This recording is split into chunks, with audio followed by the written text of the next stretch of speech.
Hello, everyone, and welcome to Beginnings, the show that asks, where do creative people come from?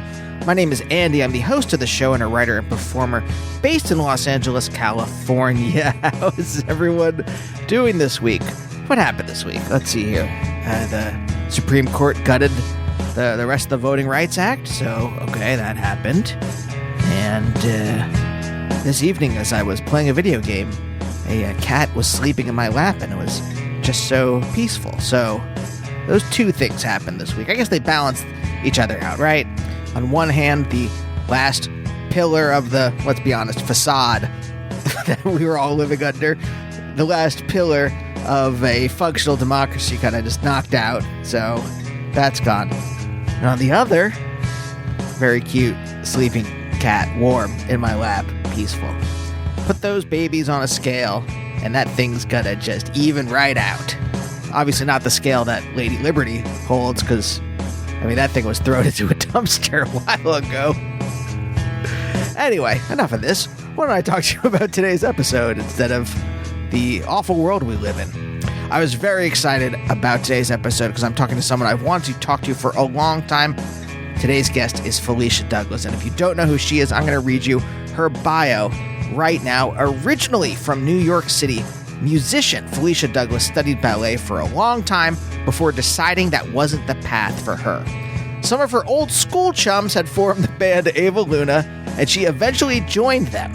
In the 20 years they've been together, Ava Luna has released over a dozen albums and EPs, and their latest self-titled album came out on Western vinyl just last year. It's wonderful.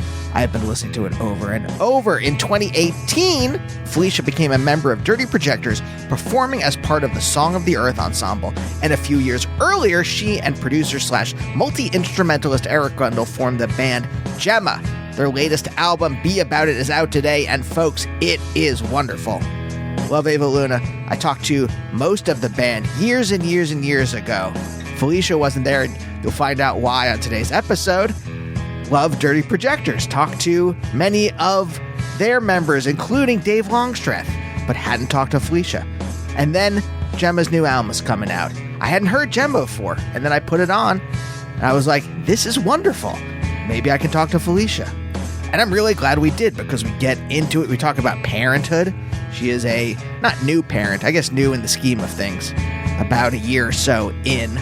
Talk about that and how that has changed the way that she creates. We talk about being an introvert. We talk about her many, many years as a dancer and the choice she made to give that up, growing up in New York City, so much more. This was a blast.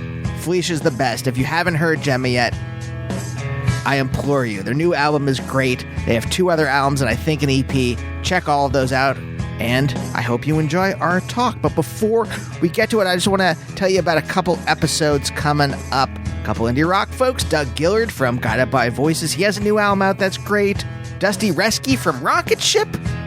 Man, that was a fun talk. That was real interesting. And also, I just talked to journalist Michael Edison Hayden, who has a new book out called Strange People on the Hill, about a right-wing takeover of a small town in the South. That was just a fantastic talk, so stay tuned for those. But for now, let's talk to Felicia.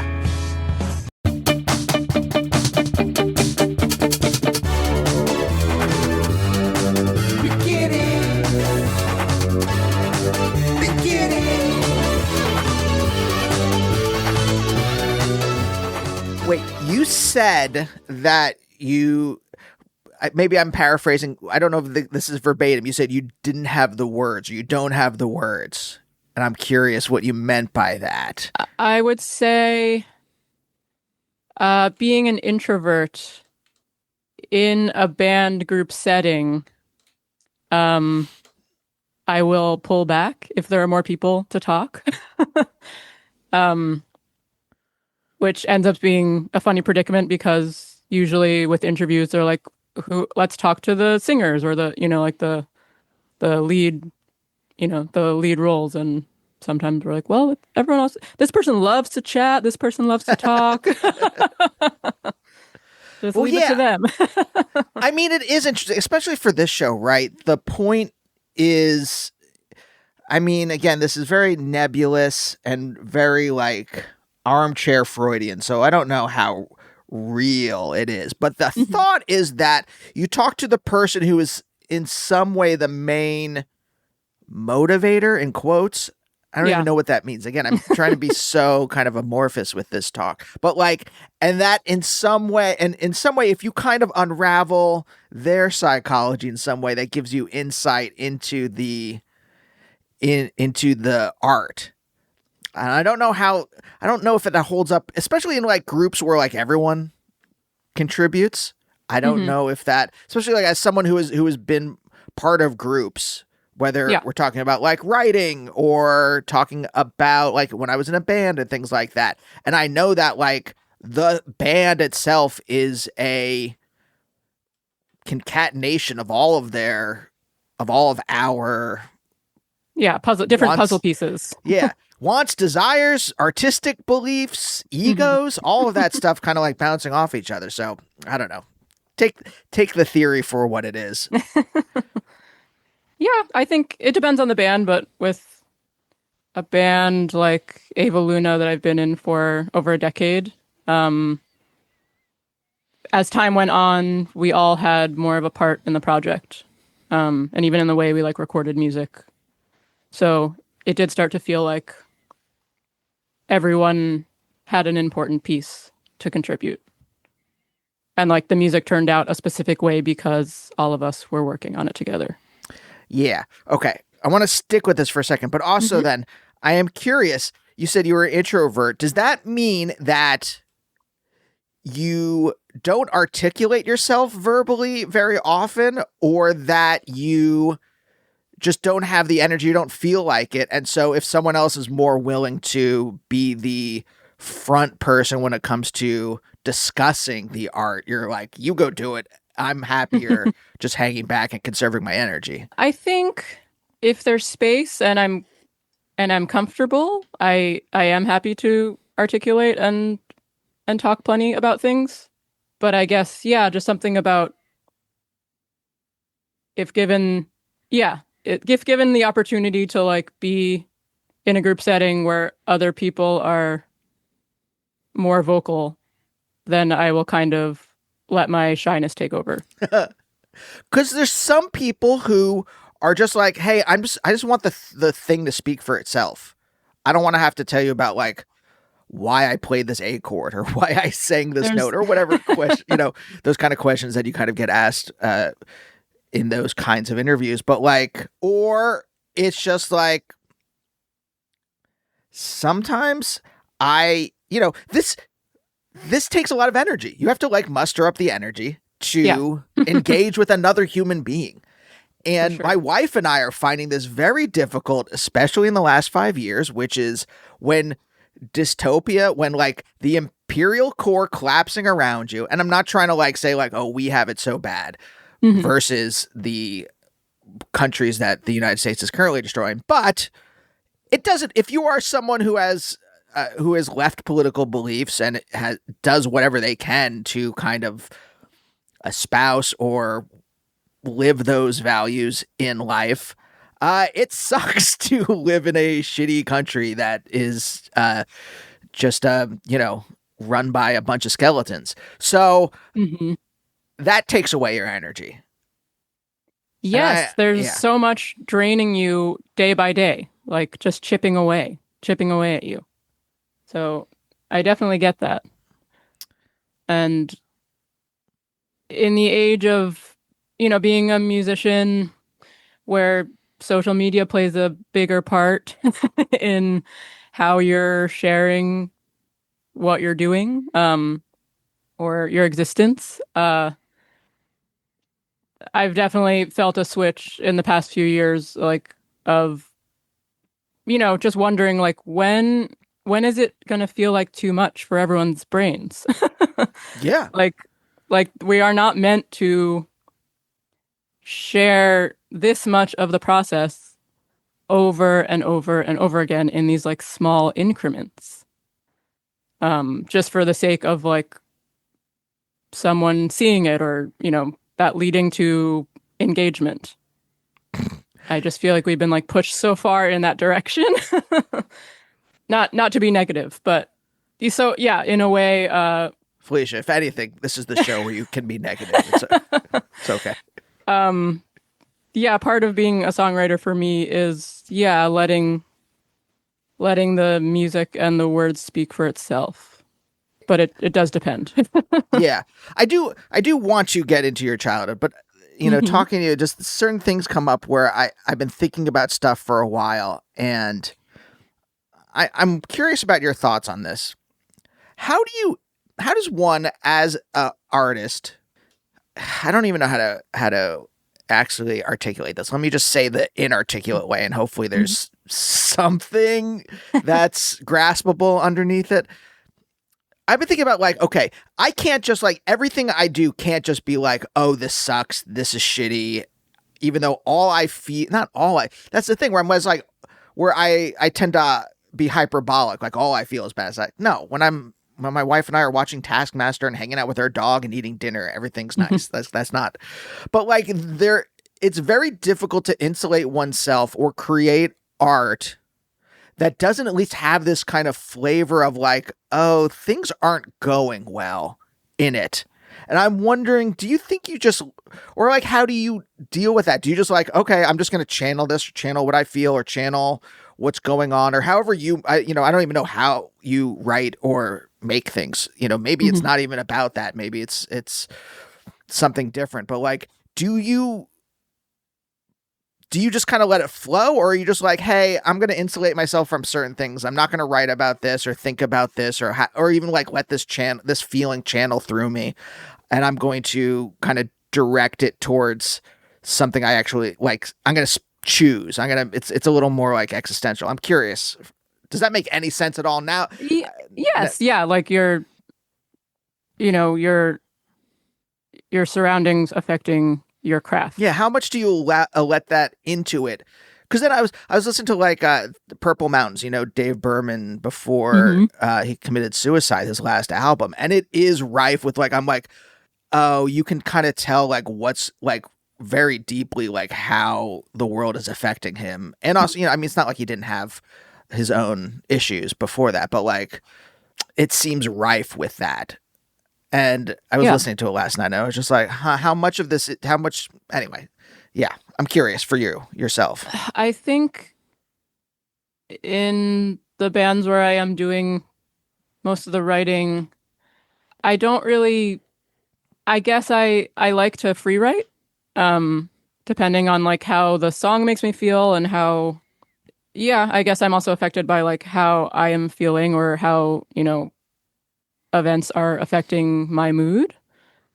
But there are certain situations where I use songwriting as an outlet. Not saying that I make, completely fake narrative songs about an imaginary person or something, but thinking about different scenarios or like a different version of myself, or just making up a specific day that didn't happen or something like that. But it's not like I sit down and think like, this is what this is what I want this song to be about. Aside from if I'm trying to write a love ballad or, something like that. But you're able to, even if you're free writing, right? You're able to, I'm just curious about your own kind of psychology. Mm-hmm. You're able to somehow kind of like wall off because I think you and I are somewhere like, at least from what I can understand, probably somewhere in the same political section of the spectrum. Mm-hmm.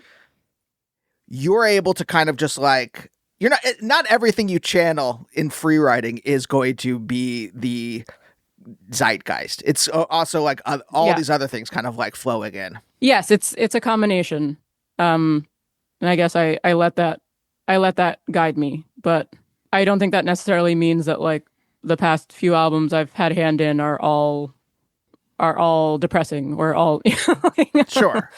Yeah. So okay, I guess this is the larger question then is, were you always kind of able to stay buoyant? It's not like we grew, I mean, I think we're maybe not near the same age, but I'm probably older than you, but like relatively somewhere. So we had like there was a nice little period where like things seemed pretty cool when we were children or teenagers, even then. And then there was a turn. Mm-hmm. Are you someone who was always able to stay buoyant in the negativity, or is this just maybe is this just like when it comes to talking about like creating art, you're able to do that, or you're able to kind of just like not make it all negative? Yeah, I think, well, art is the gift to me. Like visual art, I was really into I'm still into visual art, but not as much as before. But to be able to use your creativity as an outlet, um,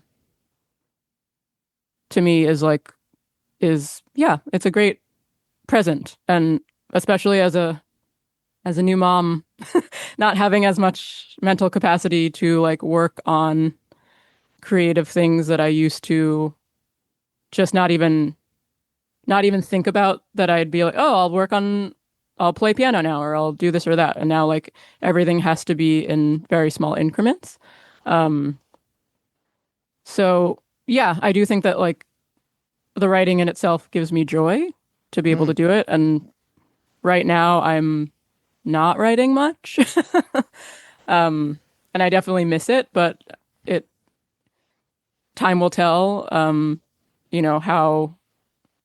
how and when, and my brain will just switch into like, oh yeah, in my free time, this is what I want to jump into, instead of like, I just want to sit in silence, or I just want to like, I just want to rest.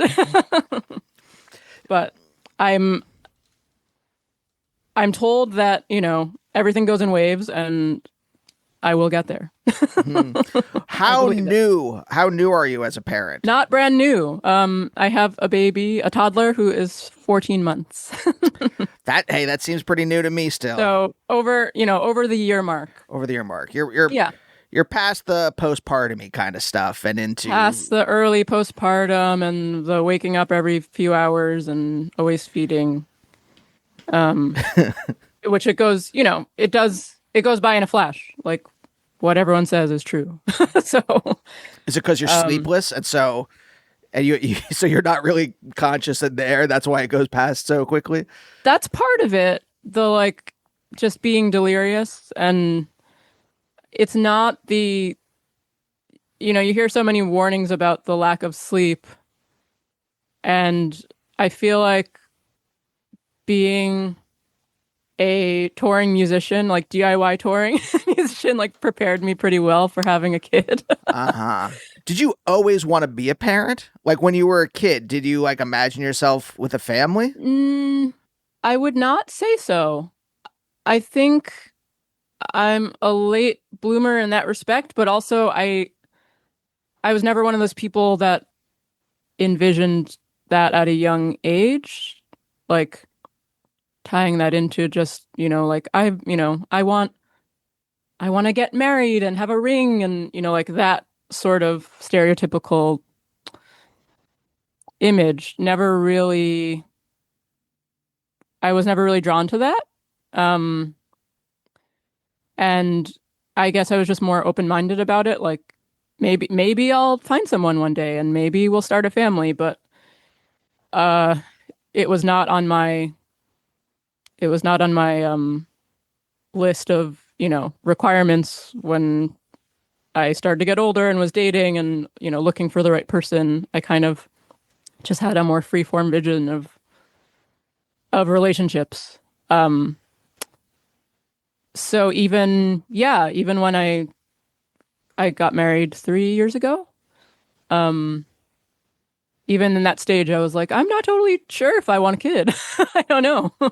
Um, but the pandemic happened, and Yeah. other things switch around, and you're like, it's life can be pretty long, and I don't know if that helped. I don't know what specifically like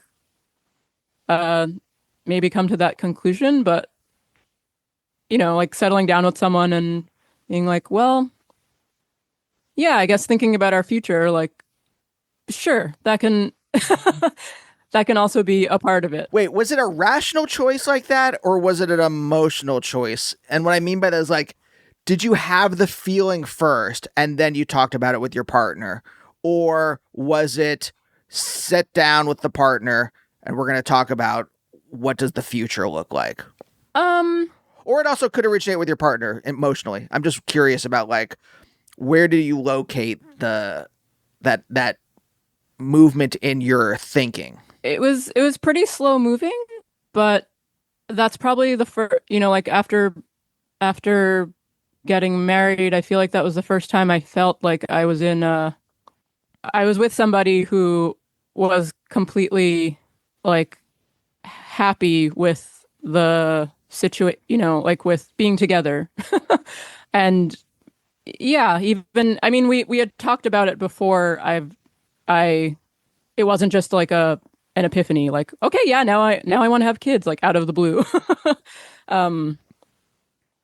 But I think, even though he is so understanding of, and, like if I said that I never wanted to have kids, he would be totally fine with that. It's my decision. But I know that he, more than me, like probably did envision having a family, in his future. But at the same time, there was no pressure. So I think after a while, I was like, yeah, I see this in our life, but Okay, so yeah, I get it. The substratum was there, which gave rise to that being a possibility in the first place. Yeah, I wouldn't say that it wasn't just an out of the blue, like, okay, now let's have a baby. It was more about, thinking about it and thinking about our future and what we see in our future. But I know a lot of people who, from a young age, they know that they want to be a mom and they feel like it is part of their purpose to be a caregiver. And I think there's a full spectrum. I was very nervous to be pregnant and to have a baby. And so even when I talk to people who, love being pregnant, and I'm glad, I'm glad that they are. But like, I also, I kind of, stand up for myself. Like it's okay to, like, it's okay for me to have those feelings that like I was terrified to have a baby. Yeah, for sure.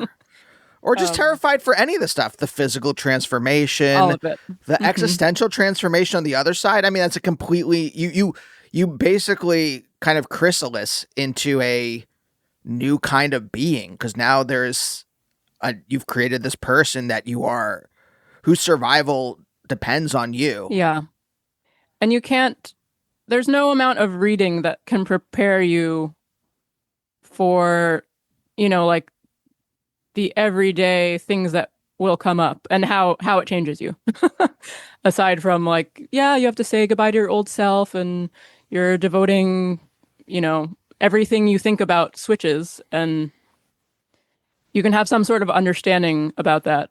But once it starts, you're like, it's still taking me a while to like even start to think about how to find myself again. Like, Yeah. Just how I'm starting very small. I'm like trying to touch the Wurlitzer every few days for 5 minutes. Like I feel like I've completely lost that that side. And I've gotten back to playing a few shows, and I'm about to take the baby to Austin. Oh. For a show with Dirty Projectors. So that will be exciting.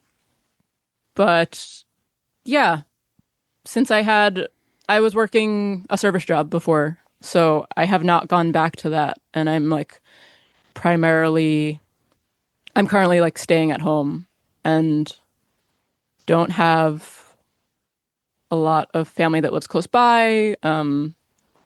So it's yeah, it might be a different experience than like if I worked somewhere and had like maternity leave and then you just put the baby in daycare at 4 months and you're kind of back to like your day and then you see the baby for a few hours.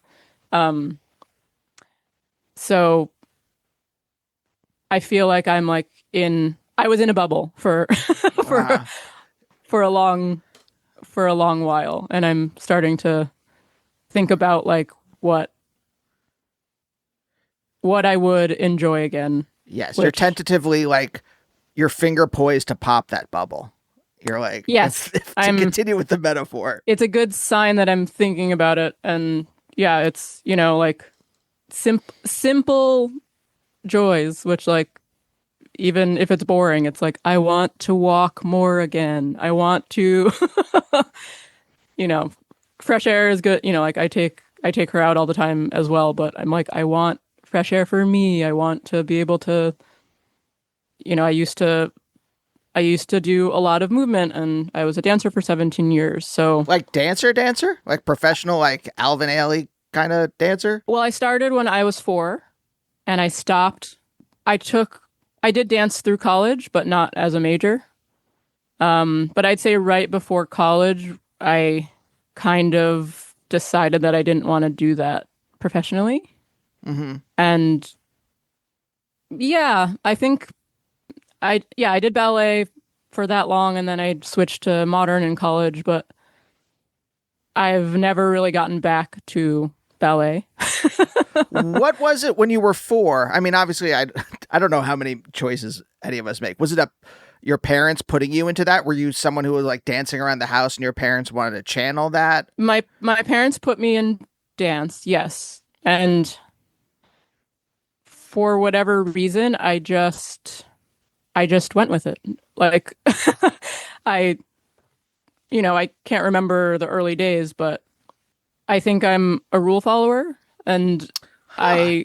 I kind of just I grasped onto the discipline and having that as like what I'm concentrating on. Like when you're young in ballet school, it's like you're writing down like the grammar, you're writing down like definitions of ballet moves and I went to Dance Theater of Harlem, which is I it was like further than, maybe like the dance school that was a few blocks away from me. Mm-hmm.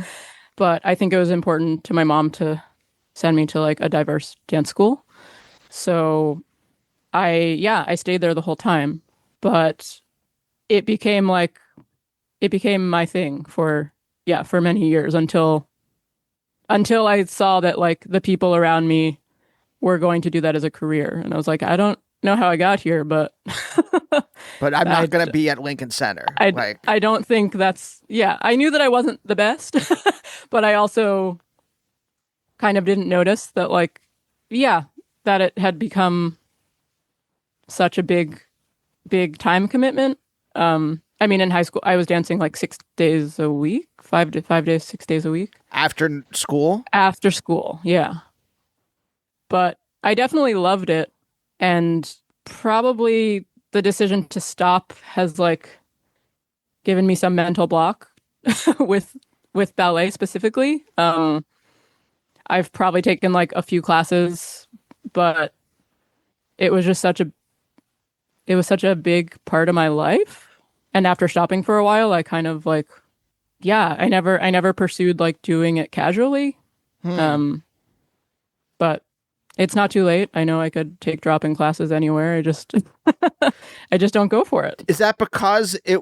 Well, let me ask this: was that a difficult decision, or was that a difficult realization to have, where you're like, "Oh, I'm good, but I'm not the best." Yes and no. But I think it was a big choice to stop. Um, to not, to choose not to pursue that, even though to me I was like, there's an endpoint to that. Like it's really hard on your body, and yeah, there's so much joy, but there's also pain, and I just didn't want to like continue that in my next like step of, like going to college out of the city and yeah, thinking about something else. But like if I were to see maybe like a neighbor from growing up, they'd be, not now since I'm almost, but they would be like, "Oh, are you still dancing?" Like that was my thing. Yeah. If I can use an analogy from my own life, I was a philosophy professor, and I really love philosophy. I still do, and I'm pretty much a dilettante at this point. But I didn't love academia, and I didn't love academia enough to put up with the bullshit of academia in order to do this thing. But I do love writing comedy, and I'm willing to put up with a lot more bullshit in Hollywood in order to do that than I would have done in academia. And I self-sabotage, so that's a completely kind of different thing. Seems like you more was it like I'm gonna actually make a choice as opposed to pulling the rug out from under myself. It seems like there's something analogical in that, where you're like, I like this thing, but it's, well, maybe not. I know. Was it like a really heart-wrenching decision to have to like, or heart-wrenching realization to make, or was it like rational? Because you seem like you said you were a rule follower, so it seems like you're very much like, okay, here's the facts. Not that yeah, you like wouldn't have an emotional response. I did this and then I stopped, or yeah. I decided to stop. Yeah, I think it was difficult mostly because I had put so much time and effort into it. And I also realized that like, I benefited from the experience. I have no regrets about spending 17 years, like spending so much time doing that. But yeah, I think to get to like, 17, 18 years of age and then just be like, no, not going to do that anymore. Yeah. That's like, oh yeah, that's difficult. Yeah. But I think once I like had it in my head, there was no flip-flopping about it. But that is also a point of like, if I wanted to do that, I probably would. Yeah, I'd have to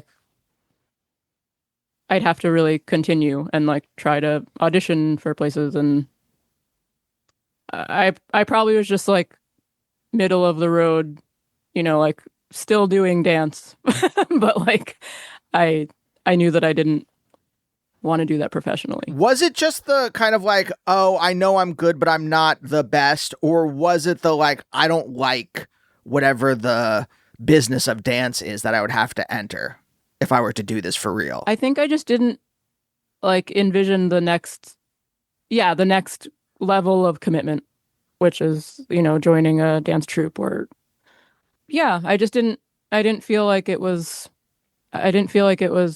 part of where I wanted to go, which doesn't mean that I had like it's not like I thought that, oh, I'll switch to, I'll just switch to this instead. It's easy. But even though I've been connected to music for a long time, since I was young as well. But like, I didn't write songs until high school. I was not in a band until after college. I was in like a cappella groups, in college and things like that. But like, I didn't seek out like playing an instrument and being in a band, which like could have been a total possibility for all of those years. And the first band I joined, like Ava Luna, which like I went to high school with half of Ava Luna. But I was asked to join and was like, well, seems like it would be fun. Like I didn't. That's post dance. No, that's after you've already kind of like that. Yeah, I guess after college, but I knew since I went to school with some of the people in Ava Luna, I like knew of the bit. Like I feel like on breaks when we were all home, we would like go to an Ava Luna show or something like that. But I didn't. It wasn't like a big decision to me. I was like, oh, I'll just try it out. Like, and I've ended up being in that band for over a decade. But before that, I was really in like the singer-songwriter lane. So I had been writing solo songs, and in high school I was writing songs too, but they were pretty straightforward. I was really into just, listening to like heartfelt songs. Like, I guess you would say like top 40, like when you're learning to write songs at first, you're like, you write about love, you write about heartbreak. Not me. I didn't want anyone to know what I was feeling. So I hid those emotions underneath piles and piles of abstraction and obfuscation. No, yeah. First songs are if anything, I learned how to write more normally and more emotionally, and even still it's buried. But the first stuff I wrote was like almost like surrealistic nonsense. Ah. Well, I feel like my early songs were definitely bad. Like to me it's all a learning experience, but I'm thinking about a song that I like got a scholarship for in high school, and it was either called Bounce Back or Everything to Me.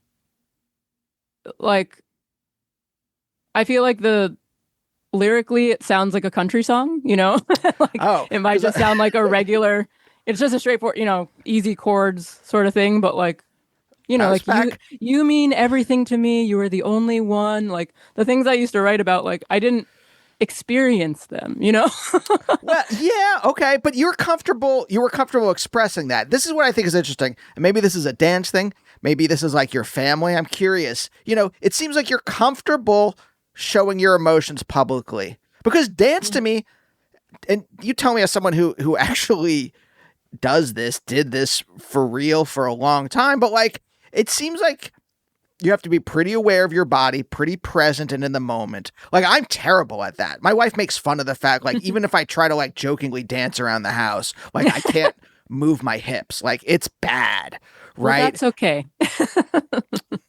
Talk to her about it. But like, it's because I'm not present in my body. I'm not really here. I am here in the sense of like existing, but like I'm all over. My brain's in 20 different places. I'm not there. And so like, it took me a while to learn how to even be emotionally articulate, all that kind of stuff. It seems like from an early age to do dance, you would need to, and to do it well at the level you were doing it, you would need to be present in your body. You would need to be aware. I say aware, but it's even more than that. Just like there, right? Existing and emotionally open. Well, yeah, you definitely have to be aware of your presence, and your body.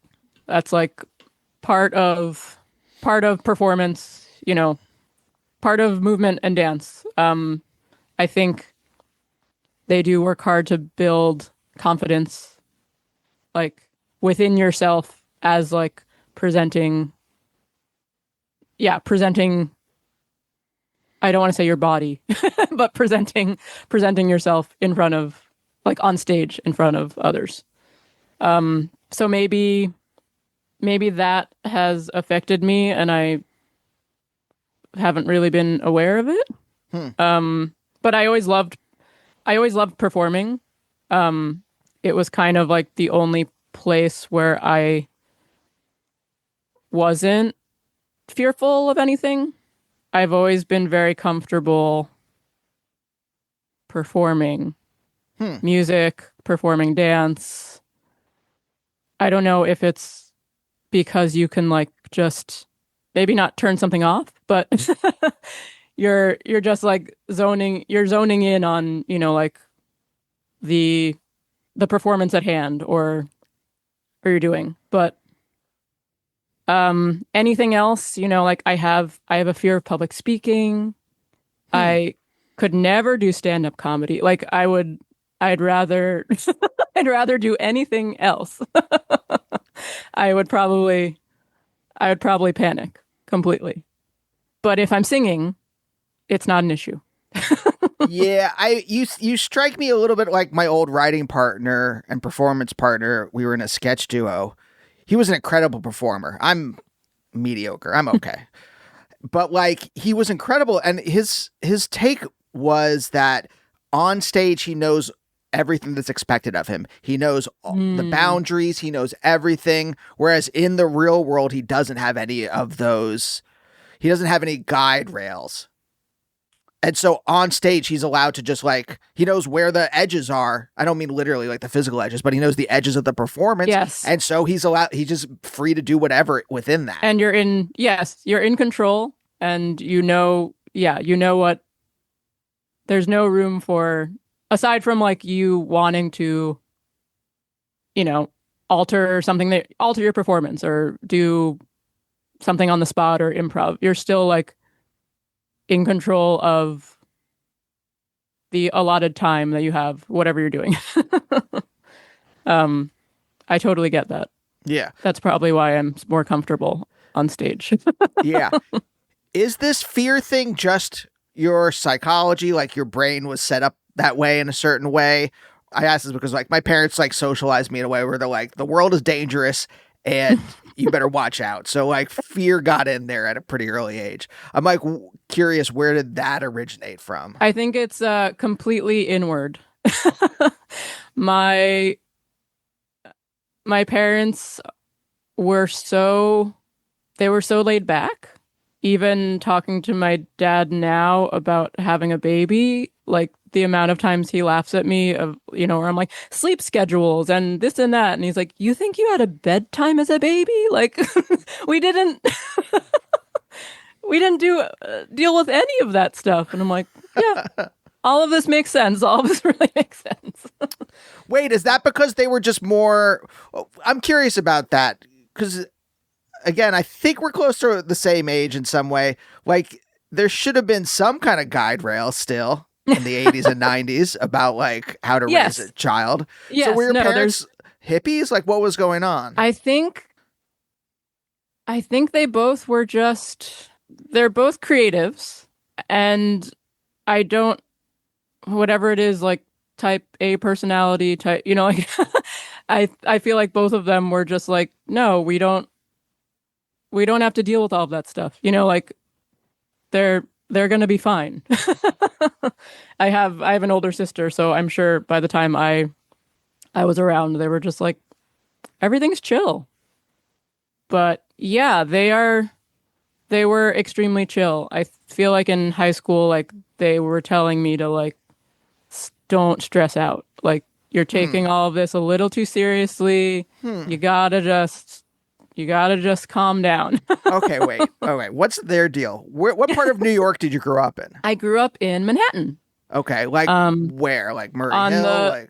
On the Upper East Side, like in the 90s. In the 90s. Okay. Yeah.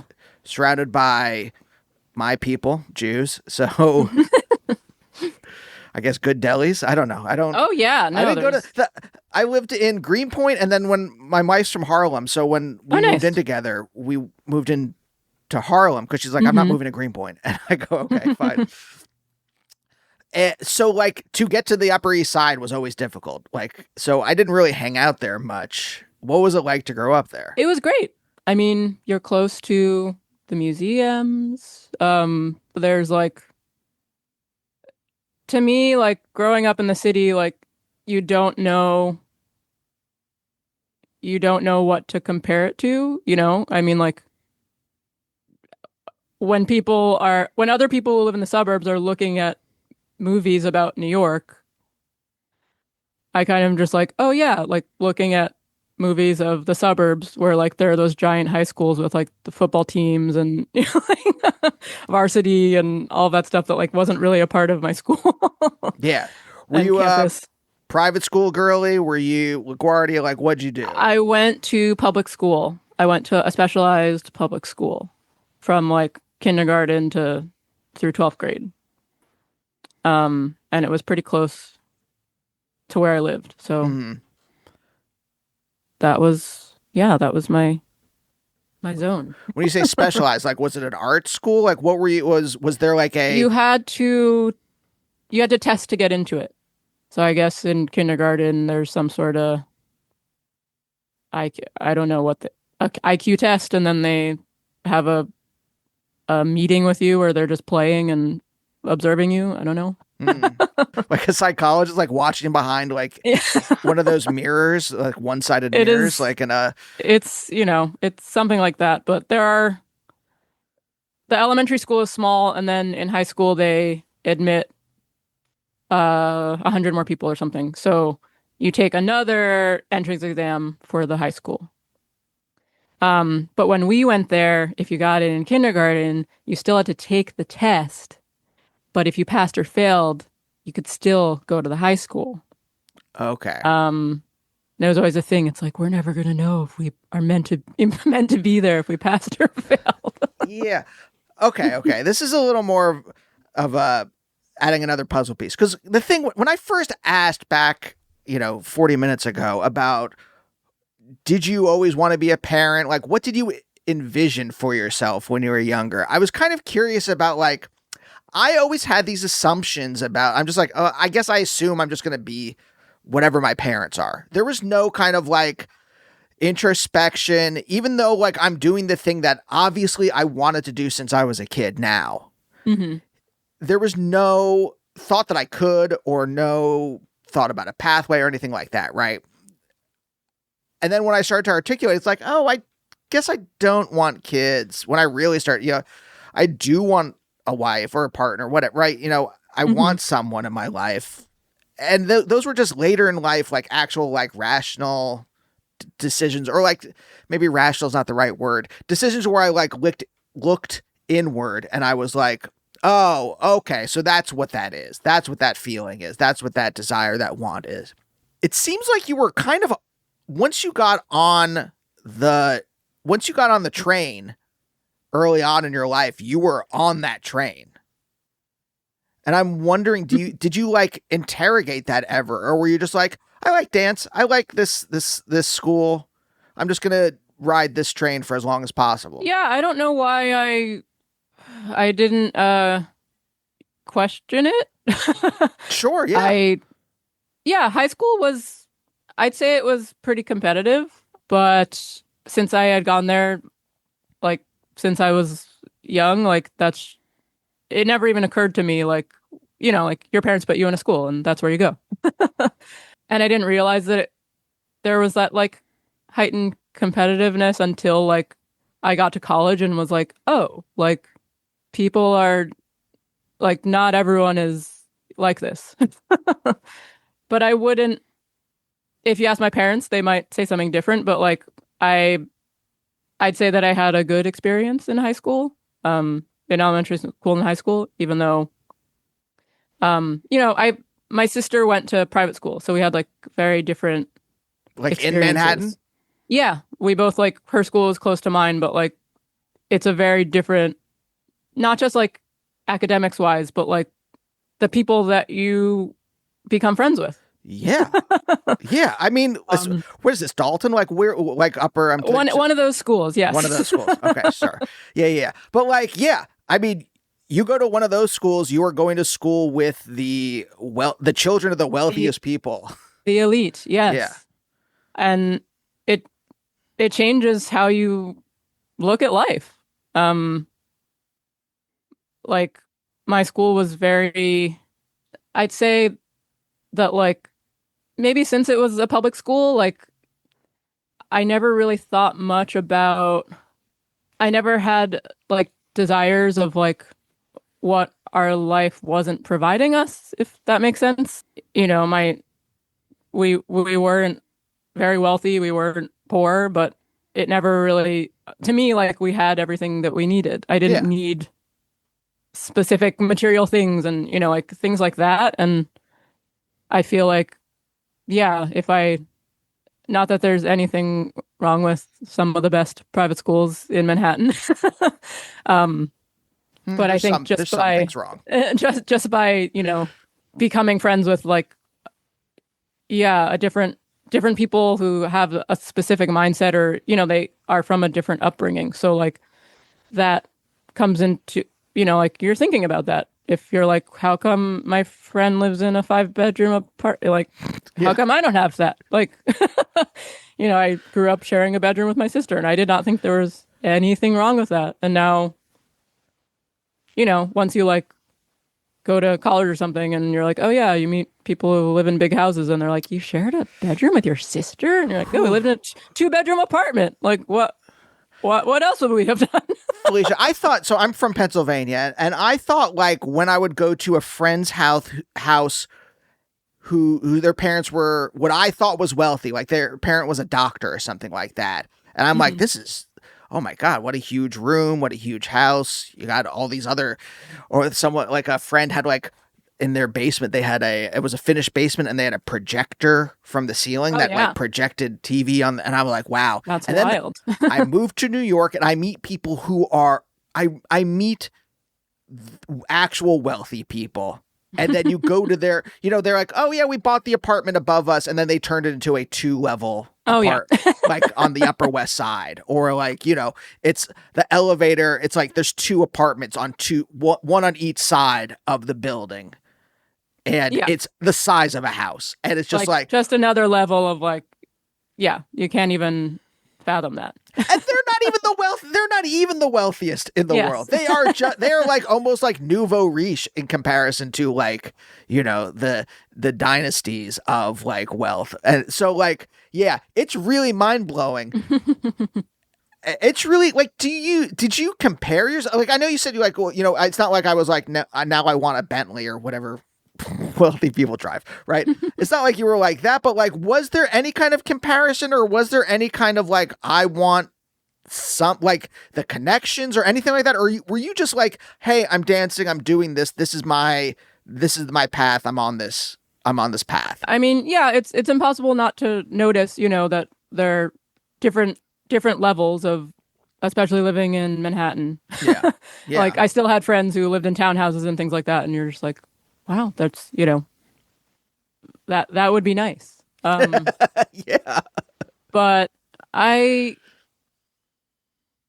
coming to realize more now that like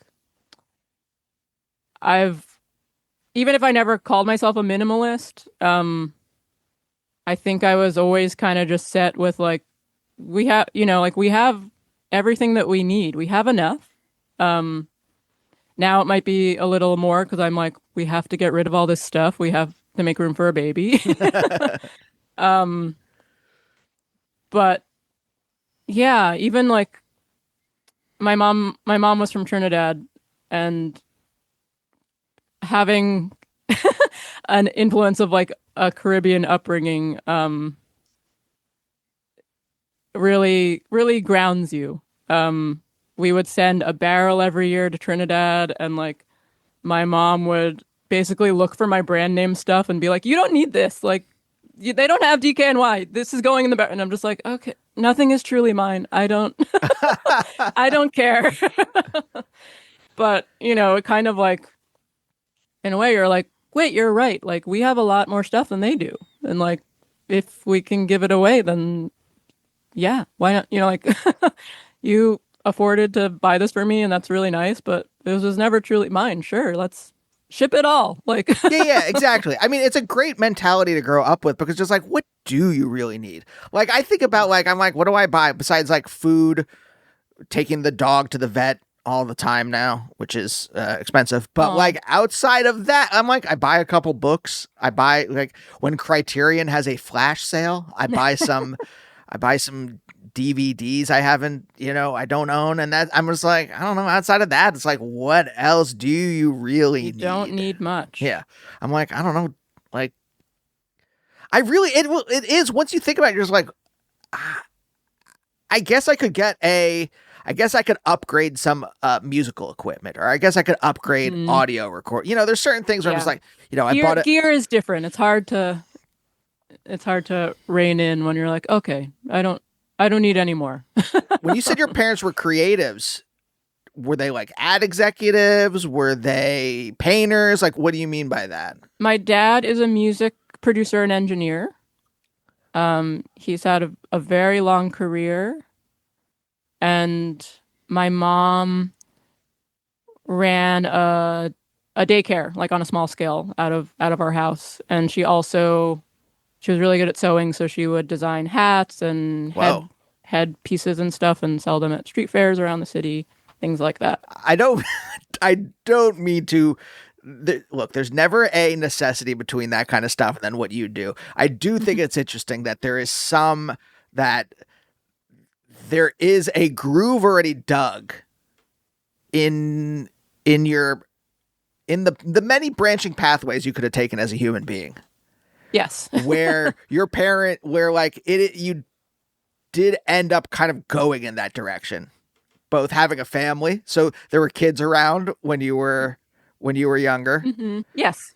And in terms of going into music. Yeah, I guess it took me a while with like joining bands sort of like happened by accident. I wasn't like seeking it out.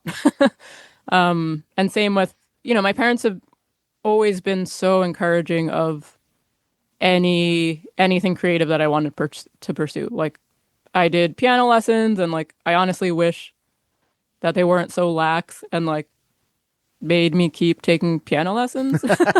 I think eventually I was just like, I don't want to do this, and they're like, sure. Like my sister danced for a few years and then was like, I don't like doing this and I like hanging out with my friends, and they're like, fair enough. Like, yeah. do what you want to do. Were they like that in general as parents? Were there boundaries around you? I think both my sister and I were pretty chill kids. I don't know if having a Caribbean parent has something to do with that, but like thinking about like stereotypical like American kids that are rude, that like talk back to their parents, like I would never even think to do that. And it's not as if she was like sure, she yelled at us about stuff, but like, my parents were both so nice. Like they would never, I was not afraid of them, I'd say. But, there's different, I think with different parenting styles, like you get used to the things to, I don't know, to fear, I guess. Like since my mom yelled a lot, like to me, I'm just like, oh yeah. Like, like you're yelling about, I left like one piece of cheese in the fridge or something. Like, I'm sorry, I won't do it again. But like my dad was very, very like logical, very reasonable. So like if he talked to me about something and was like serious, I'm like, oh my God. Like, he's talking to me about this thing. Like I'm really considering this, but it's funny that like both styles of, my dad being like, why are you yelling about this? And wait, how did your parents meet? They met in New York, but through a friend. But at the time, my mom moved here. She moved to Canada first because we have family there. And then she moved to New York. Like, I feel really lucky that like this is just where I was plopped down. Like, this is where I grew up. But to imagine like finding a way, like not living in the US, to just like find a way to get to New York City. Yeah. And then like begin, like get a job. Like she was modeling, like get a job, make money, find a place to live. Like, I don't think if I like lived in the middle of nowhere, I don't think I would make it to New York. There's no pull there. I mean, like to me, New York was the destination. I'm only in LA because that's where the work is for us. Mm-hmm. The desire is to be in New York. Yeah. It's like, it's the center of a lot of things. I think even if you're looking from the outside. I mean, I've been told many times that I should move to LA, for songwriting, for sessions, things like that. And I mean, yeah, kind of like if that's I'm not I do collaborations with other people, but like I never really got to that level of like where that's what I'm doing all the time. But Hmm. even so, like when people are like, "You're gonna have to move to LA," I'm like, I don't want to. I don't want to right now. Yeah, especially things are kind of collapsing. So I don't know if I would give up New York at this point. But it does seem like it's frustrating because when I do go to LA, like you sort of have to be there to be Yeah, that's the other thing. included. Yeah. And like no one's planning ahead. Like I can't be like, I'm gonna be in LA for these 5 days. Like I'd love to have a recording set or jam if you're around. Like you have to like be around for people to be like, oh, you're here? Why don't you roll through? Like so there's just no way Yeah. to be in the circle unless you're I don't know, like I'm not flying out there back and forth, but usually I'll, come back and then people are like, "Are you still in LA?" And I'm like, "No." I don't live there. Some people think I live there. I'm like, "I don't live there." But in New York, it's like there's less of, people have their like garage studios in LA and like there's like a little bit of a better quality of life like as a musician, but in New York like everyone has like no one has like the downtime to just like jam. It's pretty rare that like Yeah. everyone's like, "Oh, I'm getting home at 10 p.m. Like I'm doing this thing, I have to get here and then I'm working." And I feel like there's just like there's that frantic energy where like everyone's busy, which is good. Like, there's everyone's hustling, but like it yeah, it's not the same vibe. No, I miss that hustle. Okay, we're right at the end, and there's one thing that I am still pretty curious about. And this comes up on the show a lot, and I never understand it, but you talk about being shy, yet you wanted to do performance. And that always confuses me because that's plenty of people. So I'm curious, like, how do you overcome the shyness? Is it that, like we said before, when you're on, but like, this is the thing, you talked about being on stage and like, yeah, I know like the parameters and everything like that, but also like what, if you're shy, why even push for that or pursue that or go in that direction? That's a good question. I'm trying to think back if I ever like had nerves about performing. Maybe about messing things up. Like Yeah. I'm nervous about Yeah. like memorizing things or mistakes, but like I never really had a fear around like singing specifically. I still think that I could like get a lot better at playing instruments. Like I play instruments in all of my projects, but that's because there was a need for it. Like when I joined Ava Luna, I was only singing, and Dirty Projectors, I think I was aiming to play keyboard, but like I even just knew in my head that like I was like way underqualified to play those specific parts. Sure. So I was just so surprised that when I was talking to Dave, he was like, "Have you ever thought about playing percussion?" Like, and I'm like, "I guess so," but like it was, yeah, like so that's a result of me being like, "Okay, I guess I'll do like aux perc instead." Like, Sure. I mean, there's an extension at least between that and the things that the rhythm that requires to sing or to dance. It's not like that's an extension of that. Yes, it's multitasking and coordination. And I think like dance and music are extremely connected. Like, yeah, how to memorize parts, how to like, especially like learning percussion in like on a more intricate level. Yeah, it's the same as like 8 counts of dance. Like you're just like memorizing complete like complex, movements set to a specific beat. But yeah, it took me a while to get comfortable like multitasking in terms of like playing an instrument and singing. But even though my solo music is like me playing keyboard and I have like beats. Yeah. And I sing. But is the shyness I don't want to be seen? because you kind of alluded to like what mine is, which is more of like, I don't like people see me fuck up in public. And the fear is always there that I'm going to hit the wrong chord. I'm going to say the wrong line. Or even like, I love improv and I'm pretty good at it at this point, but the fear of like, oh, if I say something and it bombs, I hate that feeling so deeply. I mean, improv is very scary. Anything could happen. So I am curious, is the shyness that like really more of that flavor, or is it like, I don't want to be perceived?